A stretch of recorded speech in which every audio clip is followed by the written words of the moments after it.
Hello बच्चों, कैसे आप लोग। आशा करता हूँ आप लोग अच्छे होंगे, मस्त होंगे। आज के इस वीडियो में हम एक बार फिर से कक्षा 12 के विद्यार्थियों के लिए समाजशास्त्र के महत्वपूर्ण प्रश्न लेकर आए हैं, जो 2024 बोर्ड एग्जाम के लिए मोस्ट इम्पॉर्टेंट रहेगा।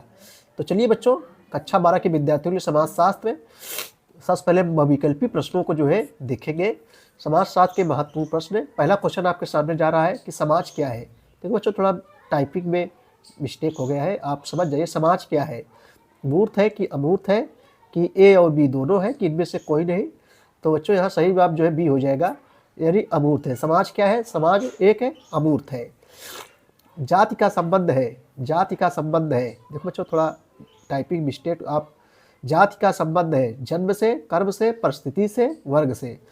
तो जाति का संबंध जो है जन्म से है। देखो बच्चों, ये सब क्वेश्चन बहुत ही इंपॉर्टेंट है और लगातार कई वर्षों परीक्षाओं पूछे हैं और हर एक चैप्टरों से लिए हैं। तो जातिवाद से क्वेश्चन जात जरूर पूछा जाएगा। तो जात का संबंध किससे है, जा से जात, जा से जन्म। यही जात का संबंध जो है किससे है, जन्म से है। अगला क्वेश्चन है, भारतीय परिवार का परंपरागत स्वरूप क्या है। नगरीय परिवार, एकाकी परिवार, संयुक्त परिवार, ग्रामीण परिवार। तो बच्चों यहाँ जो है सही जवाब क्या हो जाएगा, संयुक्त परिवार हो जाएगा। यानी भारतीय परिवार का परंपरागत स्वरूप क्या है, संयुक्त परिवार है। आगे क्वेश्चन देखेंगे कि जनजातीय बाजार में किस बाजार का प्रचलन है। दैनिक बाजार, अंतर्राष्ट्रीय बाजार, वार्षिक बाजार, साप्ताहिक बाजार। पूछ रहा है कि जनजातीय बाजार में किस बाजार का प्रचलन है। तो बच्चों यहाँ सही जवाब जो है सी हो जाएगा, साप्ताहिक बाजार का प्रचलन है। किस बाजार का, साप्ताहिक बाजार। साप्ताहिक बाजार क्या होता है, जो हफ्ते में यानी 7 दिनों में जो लगती है उसे साप्ताहिक बाजार बोलते हैं। अगला क्वेश्चन देखिए कि बहुत ही इंपॉर्टेंट क्वेश्चन दोस्तों, यहाँ से बहुत बार परीक्षाओं पूछा गया है, हर वर्ष परीक्षाओं पूछा जाता है यहाँ से क्वेश्चन कि ब्रह्म समाज की स्थापना कब हुई थी। तो ब्रह्म समाज की स्थापना बच्चों जो है 1828 ईस्वी में राजा राम मोहन राय ने जो है की थी। किसने की थी, राजा राम मोहन राय ने 1828 ईस्वी में ब्रह्म समाज की स्थापना की थी। राज्य क्या है, एक समूह है, एक संस्था है, एक समुदाय है, एक समिति है। राज्य क्या है, तो राज्य बच्चों एक समुदाय है। यहाँ सही जवाब जो है सी हो जाएगा। अगला क्वेश्चन देखेंगे, यहाँ से भी क्वेश्चन पूछे जाते हैं। राज्य पुनर्गठन आयोग की स्थापना किस वर्ष हुई थी। राज्य पुनर्गठन आयोग की स्थापना जो है बच्चों किस वर्ष हुई थी। वर्ष 1953 में, वर्ष 1906 में, वर्ष 1960 ईस्वी में, वर्ष 1965 ईस्वी में। तो राज्य पुनर्गठन आयोग की स्थापना जो हुई थी वर्ष 1973 ईस्वी में राज्य पुनर्गठन आयोग की स्थापना हुई थी। अगला क्वेश्चन है, साक्षात्कार का स्वरूप माना जाता है। साक्षात्कार, जिसको हम लोग इंटरव्यू कहते हैं, साक्षात्कार का संबंध माना जाता है लचीलापन से, वस्तुनिष्ठ से, व्यक्तिगत से, इनमें से कोई नहीं। तो जो साक्षात्कार का स्वरूप माना जाता है वो व्यक्तिगत माना जाता है। सही जवाब क्या हो जाएगा, यहाँ सी हो जाएगा। अगला क्वेश्चन देखेंगे, बहुत ही इंपॉर्टेंट क्वेश्चन है। शोध विषय पर कार्य करने हेतु जिनमें से किसकी जो है आवश्यकता जो है होती है। शोध विषय पर कार्य करने हेतु जिनमें से जो है किसकी आवश्यकता होती है। विश्लेषण पद्धति, अनुसंधान पद्धति, चयन पद्धति, अवलोकन पद्धति। तो बच्चों जो है 10 का जो है सही जवाब क्या हो जाएगा, यहाँ बी हो जाएगा, अनुसंधान पद्धति हो जाएगा। ठीक है भैया। चलिए अगला क्वेश्चन देखेंगे हम लोग। क्वेश्चन नंबर 11 है, ब्रिटिश साम्राज्य की अर्थव्यवस्था में किसकी भूमिका महत्वपूर्ण थी। ब्रिटिश साम्राज्य की अर्थव्यवस्था में, जब ब्रिटिश साम्राज्य की अर्थव्यवस्था थी उस समय किसकी भूमिका महत्वपूर्ण थी। सैनिकों की, चाय उद्योगों की, नगरों की, यांत्रिक उपकरणों की। तो बच्चों यहाँ से सही 11 सही जवाब क्या हो जाएगा, सी हो जाएगा, जो है नगरों की हो जाएगा। यानी ब्रिटिश साम्राज्य की अर्थव्यवस्था में किसकी भूमिका महत्वपूर्ण थी, नगरों की जो है भूमिका महत्वपूर्ण थी। अगला क्वेश्चन है कि आधुनिक काल को जानने के लिए किस काल को जानना जरूरी होता है। ऐतिहासिक काल को जानने के लिए किस काल को जानना जरूरी होता है। ऐतिहासिक काल, संघर्ष काल, औपनिवेशिक काल, मध्यकालीन काल। तो बच्चों सही जवाब हो जाए सी हो जाएगा, औपनिवेशिक। देखो औपनिवेशिक क्वेश्चन अतलेगुत्री में पूछे जाते हैं। औपनिवेशिक किसे कहते हैं, जब एक देश दूसरे देश को गुलाम बना लेता है। तो बच्चों इससे हमारे ऊपर अंग्रेजों का शासन था, यानी भारत के ऊपर अंग्रेजों का शासन था, तो उस काल को जो है औपनिवेशिक काल के नाम से जाना जाता है। ठीक है। किसके प्रयासों से सती प्रथा का अंत हुआ। किसके प्रयासों से जो है सती प्रथा का अंत हुआ। तो सही जवाब यहाँ जो है ए हो जाएगा, राजा राम मोहन राय। किसके प्रयासों से सती प्रथा का अंत हुआ बच्चों, राजा राम मोहन राय के प्रयासों से सती प्रथा का जो है अंत हुआ। सत्यशोधक समाज की स्थापना किसने की थी। Most important question, most important, very important question, VVI question. सत्य शोधक समाज की स्थापना किसने की थी? ज्योतिबा फूले ने की थी। ज्योतिबा फूले ने की थी। सत्य की ज्योत जलाना है। किसकी ज्योत जलाना है बच्चों? सत्य की ज्योति जलाना है। ट्रिक से याद कर लेंगे। सत्य शोधक समाज की स्थापना किसने की थी? ज्योतिबा फूले ने की थी। चलिए अगला क्वेश्चन देखेंगे हम लोग। चलिए अगला क्वेश्चन की ओर चलेंगे हम लोग। आधुनिकीकरण का उद्देश्य क्या है? तार्किकता है कि आधुनिक मशीनों का प्रयोग है कि आर्थिक वृद्धि है कि ये सभी है? आधुनिकीकरण का उद्देश्य क्या होता है दोस्तों? क्या है? तार्किकता है, आधुनिक मशीनों का प्रयोग, आर्थिक वृद्धि, ये सभी। तो यहाँ सही जवाब डी हो जाएगा, ये सभी हो जाएगा। यानी तार्किकता भी होगा, आधुनिक मशीनों का प्रयोग भी होगा, आर्थिक वृद्धि भी होगी। ग्राम पंचायत का कार्यकाल कुल कितने वर्षों का होता है? लगातार कई वर्षों से पूछा जाता है परीक्षाओं में। ग्राम पंचायत कार्यकाल कुल कितने वर्षों का होता है? तो बच्चों ग्राम पंचायत कार्यकाल जो है 5 वर्षों का होता है। कितने वर्षों का? 5 वर्षों का जो है होता है। ग्राम पंचायत मुखिया बनने के लिए आपकी उम्र कितनी होनी चाहिए? ग्राम पंचायत के मुखिया को क्या कहते हैं बच्चों? प्रधान कहते हैं। क्या कहते हैं? प्रधान। अब प्रधान बनने के लिए कितनी उम्र होनी चाहिए? 21 वर्ष उम्र होनी चाहिए। तो ग्राम पंचायत कार्यकाल कितने वर्षों का होता है? 5 वर्षों का। और ग्राम पंचायत मुखिया को क्या कहते हैं? प्रधान जी कहते हैं। चलिए अगला क्वेश्चन हम लोग देखेंगे। लोकतंत्र जनता का और जनता के लिए, जनता के लिए शासन है, किसने कहा? लोकतंत्र जनता का, जनता के द्वारा जनता के लिए शासन है। यह स्टेटमेंट किसका है? यानी यह बच्चों यह कथन किसका है? MK. Gandhi, Jawaharlal Nehru, Jagdish Chandra Bose, Abraham Lincoln.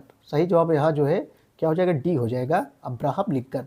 Abraham Lincoln क्या थे बच्चों? ये जो है अमेरिका के राष्ट्रपति थे। आप लोग जे.एल. नेहरू, जवाहरलाल नेहरू जानते हो, भारत के पहले प्रधानमंत्री हैं। अब्राहम लिंकन क्या थे? ये जो है अब अमेरिका के जो है राष्ट्रपति थे। चलिए अगला क्वेश्चन की ओर चलेंगे हम लोग। हरित क्रांति का संबंध किससे है? किस क्षेत्र से है? तो बहुत सरला। क्रांति मीन्स क्या होता है बच्चों? एकाएक बदलाव, एकाएक परिवर्तन होता है। और हरित क्रांति का संबंध किस क्षेत्र से है? तो कृषि से संबंधित है। यानी कृषि में ज़्यादा से ज़्यादा कृषि में क्षेत्रों में वृद्धि करना, ठीक है, ये क्रांति का अर्थ होता है। यानी बदलाव लाना, परिवर्तन लाना, इसी को कहते हैं क्रांति। तो हरित क्रांति का जो संबंध है किस क्षेत्र से संबंधित है? कृषि से संबंधित है।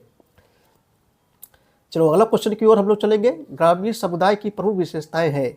उद्योग आधारित समाज, व्यापार आधारित समाज, कृषि आधारित समाज, इनमें से कोई नहीं। तो सही जवाब बच्चों यहाँ सी हो जाएगा, कृषि आधारित समाज। यानी ग्रामीण समुदाय की जो प्रमुख विशेषताएं हैं कृषि आधारित समाज है, क्योंकि गाँव में ज़्यादा से ज़्यादा लोग बच्चों कृषि पर निर्भर है। उनकी आजीविका का जो मुख्य स्रोत जो है क्या है? कृषि है। ज़्यादा से ज़्यादा लोग जो है कृषि पर निर्भर रहते हैं। मेक इन इंडिया का उद्देश्य क्या है? तो भाजपा की सरकार यानी मोदी सरकार जो है मेक इन इंडिया लाई थी जो है। मेक इन इंडिया का उद्देश्य क्या है? आत्मनिर्भरता भारत, आधुनिक मशीनों का प्रयोग, आर्थिक वृद्धि, ये सभी। तो बच्चों सही जवाब जो है क्या हो जाएगा? डी हो जाएगा, ये सभी हो जाएगा। यानी आत्मनिर्भर भारत, आधुनिक मशीनों का प्रयोग, आर्थिक वृद्धि, यानी उपयुक्त सभी हो जाएगा।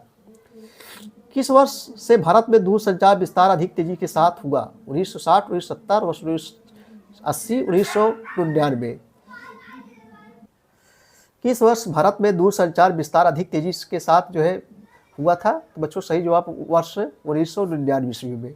सही जवाब जो है यहाँ डी हो जाएगा। चलिए आगे देखेंगे हम लोग। चलो बच्चों अगला क्वेश्चन हम लोग देखेंगे। स्वतंत्रता प्राप्ति के समय भारत में कितने रेडियो स्टेशन थे? स्वतंत्रता प्राप्ति के समय भारत में जो है कितने रेडियो स्टेशन थे? 4, 5, 6, 7। तो सही जवाब क्या हो जाएगा? सी हो जाएगा, 6 हो जाएगा। ये स्वतंत्रता प्राप्ति के समय भारत में कितने रेडियो स्टेशन थे? 6 रेडियो स्टेशन थे। किसको गुजराती प्रेस का अग्रदूत कहा जाता है? मोहम्मद कारसी, सलीम बेग, सैयद अहमद, फारदून मुजूबर मुर्जबान। सही जवाब बच्चों जो है क्या हो जाएगा? बी हो जाएगा, फारदून मुजूबर मुर्जबान। अगला क्वेश्चन है कि बिरसा मुंडा का संबंध किन आंदोलन से था? बिरसा मुंडा बहुत इंपॉर्टेंट है, बच्चे सभी जानते होंगे बिरसा मुंडा संबंधित तो जनजातीय आंदोलन से संबंधित था। जनजाति जिसको भारतीय संविधान में एसटी के नाम से बच्चों जो है जानते हैं भारतीय संविधान में। तो बिरसा मुंडा का संबंध किन आंदोलन से संबंधित था? जनजातीय आंदोलन से संबंधित था। दहेज निरोधक अधिनियम कब पारित हुआ? दहेज निरोधक अधिनियम जो है कब पारित हुआ? तो बच्चों दहेज निरोधक अधिनियम जो है वर्ष 1961 ईस्वी में पारित हुआ। कब पारित हुआ? वर्ष 1961 ईस्वी में। चलो अगला क्वेश्चन देखेंगे हम लोग जो लघुत्तरीय प्रश्न है। चलो बच्चों, अगला क्वेश्चन जो है लघुत्तरीय प्रश्न है। लघुत्तरीय प्रश्न 5 नंबर के रहेंगे या 6 नंबर के रहेंगे। अगला पहला क्वेश्चन है कि नागरिक समाज क्या है। नागरिक समाज कैसे कहते हैं, नागरिक समाज क्या है, मोस्ट इंपॉर्टेंस है, परीक्षाओं पूछा भी गया है। तो बच्चों, समाज का वह क्षेत्र जो परिवार से परे हो पर राज्य या बाजार का हिस्सा ना हो। उन स्वैच्छिक संस्थाओं एवं संगठनों का क्षेत्र जो सांस्कृतिक, सामाजिक, धार्मिक अथवा अन्य और व्यावसायिक और गैर राजकीय सामूहिक कार्यों के लिए बनाई गई है, नगरीय समाज कहलाता है। नगरीय समाज कहलाता है। अगला क्वेश्चन है कि जातिवाद क्या है बच्चों। जातिवाद को नियंत्रित करने के जो है सुझाव दीजिए। आप देखते होंगे जातिवादता इस समय बहुत तेज़ी से हिंदुस्तान में चल रहा है। जातिवाद क्या है, जातिवाद को नियंत्रित करने के सुझाव दीजिए। तो बच्चों, आप अपने मन से भी लिख सकते हैं सब क्वेश्चनों को, बहुत कठिन नहीं है। जातिवाद क्या है, जातिवाद को नियंत्रित करने के सुझाव दीजिए। तो आइए इसका उत्तर देखते हैं हम लोग। देखो, किसी भी व्यक्ति विशेष द्वारा अपनी ही जाति को सर्वश्रेष्ठ मानना या जाति के प्रति निष्ठा की जो है भावना रखना जातिवाद कहलाता है, जातिवाद है। जातिवाद के कारण बच्चों राष्ट्रीय एकता, सामाजिक एकता एवं या संपूर्ण एकता प्रभावित होती है। जातिवाद भी किसी देश व समाज की जो है एकता को तोड़ने का कार्य करती है। ठीक भैया, एकता को जो है तोड़ने का कार्य करती है, जिसके लिए भारतीय संविधान में अनुच्छेद 15 का जो है प्रावधान लागू किया गया है। अनुच्छेद 15 का प्रावधान जो है लागू किया गया है। जातिवाद को नियंत्रित करने के लिए सुझाव, हम लोग हेडिंग डाल लेंगे, जातिवाद को नियंत्रित करने के लिए सुझाव। देखो, जातिवाद को नियंत्रित करने के लिए निम्नलिखित सुझाव है। नंबर 1, अंतर जाति विवाहों को प्रोत्साहित किया जाना चाहिए। यानी एक जात से दूसरे जात में बच्चों विवाह करना, ठीक है, इसी कहते हैं अंतर जाति विवाह। अंतर जाति विवाहों को प्रोत्साहित किया जाना चाहिए। इससे क्या होगा भैया, जानते हो, जातिवादता समाप्त हो जाएगी, जिससे जाति बंधन ढीले पड़ जाएंगे। नंबर 2, जाति सूचक उपनामों पर जो है प्रतिबंध लगा दिया जाना चाहिए। नंबर 3, जातिगत आधार पर होने वाले चुनावों पर जो है प्रतिबंध लगा देना चाहिए। नंबर 4, जाति प्रथा के विरुद्ध प्रचार प्रसार किया जाना चाहिए। तो बच्चों, ये बहुत इंपॉर्टेंट बातें हैं, अपने समाज के लिए भी बहुत इंपॉर्टेंट बातें हैं। तो जाति प्रथा के विरुद्ध प्रचार प्रसार किया जाना चाहिए।